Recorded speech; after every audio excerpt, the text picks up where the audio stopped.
Alright, so this is the very last section of Ransom by David Malouf. And what would be very interesting for you to consider is why Malouf chooses to end the novel this way. One thing to keep in mind is to remember that he based this novel off a particular section of the Iliad, and it's not the end of the Iliad, right? So it's kind of, there's something that's going to come after this, and there was something important that came before it. So keep that in mind when you're considering what's with this ending. So, 215 to page 219. But time has not yet reached that point. The blood still warm and ticking in his wrist, Priam raises an arm and points towards the walls of his city, and to a figure standing small and emphatic against the light. There, he tells the driver. Do you see her? The carter nods, but is lost in his own concerns. He must find something in the market for his little one, a pair of earrings perhaps, or a child's painted cart like his own. She would like that, to wheel up and down the floor of their hut. Something, too, for the daughter-in-law. More difficult, this, to celebrate his homecoming, and to mark this day and night he has just passed, that has been so extraordinary, and which he owes to Beauty. He will find something for Beauty as well, and for Stock, who cannot help, poor creature, that he is unremarkable and has no special charm. Pricked with conscience by the ingratitude of this, he leans forward and scratches Shock's ear with the traces, then, so that Beauty will not be jealous, tickles her ear as well. As for all that has happened in these last hours, what a tale he will have to tell. He will tell it often over the years. In the early days, while Troy still stands solid and gleaming on its high hill, the figures he has to speak of, Priam, Hecuba, Achilles, will still, in the minds of his listeners, be sharers of their own world, creatures like themselves of flesh and blood.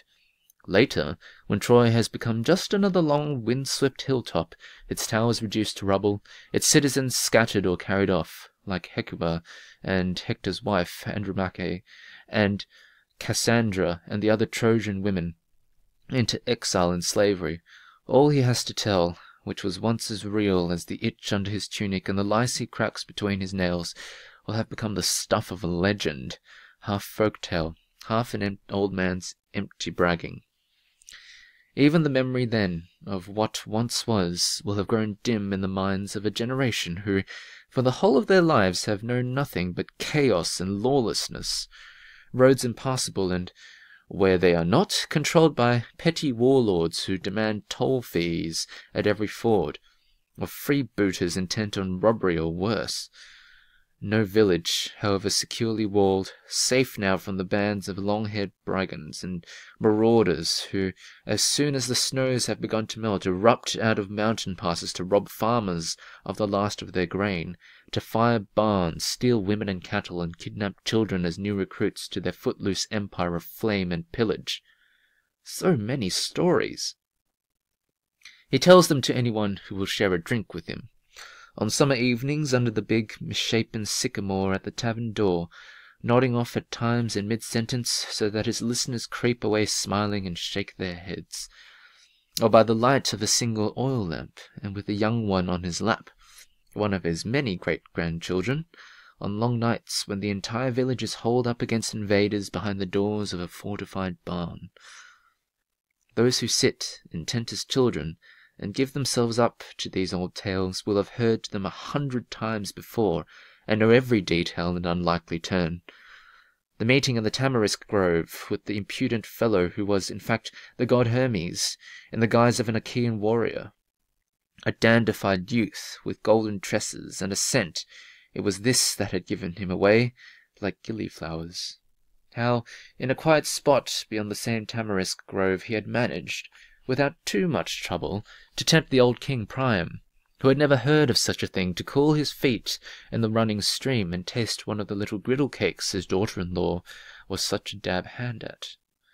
How he had spent the night in the open yard beside Achilles' hut in the Greek camp, and was given gobbets of meat to eat that the great Achilles himself had sliced and roasted, with scallions and the finest wheaten bread to soak up the grease, and had slept very comfortably afterward, under a lamb's wool rug provided by one of Achilles' squires.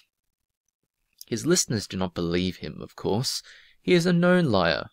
He is 100 years old and drinks too much.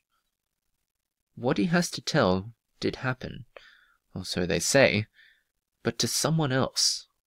Deus, the man was called, King Priam's herald. Is it likely that such a figure, a king's herald, would have griddle cakes in his satchel? Do great kings dabble their feet in icy streams? This old fellow, like most storytellers, is a stealer of other men's tales, of other men's lives. The whole of his own life he has spent as a poor day labourer. He is, as everyone knows, a carter who, long ago, when there was a town hereabouts, went out each morning to offer himself for hire in the marketplace, carrying household goods from one ward to another, and hay or stone or firewood to nearby villages. The most remarkable thing about him was that he was the owner of a little black mule, who was still remembered in this part of the country and much talked about. A charming creature, big-eyed and sleek, she bore the name of Beauty, and very appropriately too, it seems, which is not always the case.